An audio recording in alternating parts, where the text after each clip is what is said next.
बघा, कंसामध्ये 0.000032 आणि कंसाचा घात 3/5. प्रश्न सोडवायचा कसा लेकरांनो? इथं कंसामध्ये असलेले जे पद आहेत जसं की 0.000 आणि 32 याचा विचार करा. याला आम्ही 32 आणि छेदस्थानी हे 1,00,000 याप्रमाणे मांडू शकतो. हे असं का मांडायचं? याला दशांश चिन्ह विरहित मांडणी असं सुद्धा म्हणतात. करायचे असेल तर दशांश चिन्हानंतर किती स्थळ? 5. म्हणून छेदस्थानी एकावर 5 शून्य असलेली संख्या घेतली म्हणजे हे दशांश चिन्ह काय. तसाही तुम्ही हा भाग दिल्यानंतर प्राप्त होणारं उत्तर हे म्हणजे या कंसामध्ये असलेल्या 0.00032 ला आम्ही अंश छेद या रूपात अशा पद्धतीने मांडू शकतो.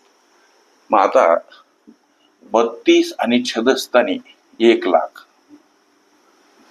त्याचा घात 3/5. पुढची गोष्ट अशी लेकरांनो, 32 ला आम्ही 2⁵5 अशा रूपात मांडू शकतो. 2⁵5 म्हणजे 2चा 5 वेळा गुणाकार केला म्हणजे 32 उत्तर येते. पुढं 1,00,000 या संख्येला आम्ही 10⁵5 अशा रूपानं मांडू शकतो. 10⁵5 म्हणजे 10चा 5 वेळा गुणाकार 1,00,000 येतो. मग अशा मूळ घात स्वरूपात ही मांडणी परत इथं करा. 2⁵5 छेदस्थानी 10⁵5 आणि आता कंसाचा घात 3/5 करा.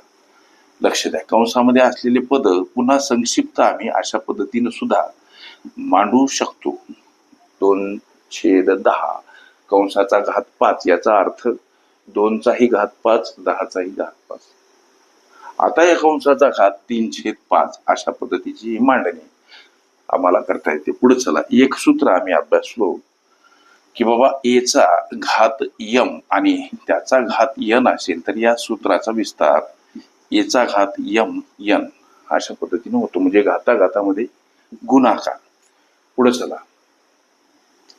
म्हणजे 2/10 याचा घात जो 5 आहे याच्यासोबत आता हा 3/5 घात गुणिला याचा घात यम त्याचा घात यन असेल तर घाताघातामध्ये गुणाकार ही सूत्राची पुष्टी. सूत्राचं हे विश्लेषण अशा पद्धतीने इथं मांडणी करा. 5 ला 5 खलास होतात याचा अर्थ 2/10 आणि याचा घात किती उरला आता 3. लक्ष द्या लेकरांनो, याला जर संक्षिप्त केलं 2 बे आणि 2×5 आणि त्याचा घात 3. लक्ष द्या. ओके, इथपर्यंत आम्ही आलो. आता पुढे चला, कंसामध्ये 1/5 त्याचा घात म्हणजेच घन. 1चा घन काय होते? 1च होते सर, आणि 5चा घन होते 125. लक्ष द्या, हे तुमच्या विचारल्या प्रश्नाचं उत्तर. याला जर संक्षिप्त करायचं म्हणजे भाग द्यायचा झाला तर 0.008 असा जातो. मग आता तुमच्या पर्यायामध्ये हे उत्तर हे का हे याचा शोध तुम्ही घ्या. ओके, विस्तार सूत्रे ही माझी प्लेलिस्ट अवश्य बघा. त्यामध्ये विविध स्पर्धकांनी विविध अंकांनी विचारल्या संभाव्य अशा असंख्य प्रश्नांचा सराव तुम्हाला करता येईल.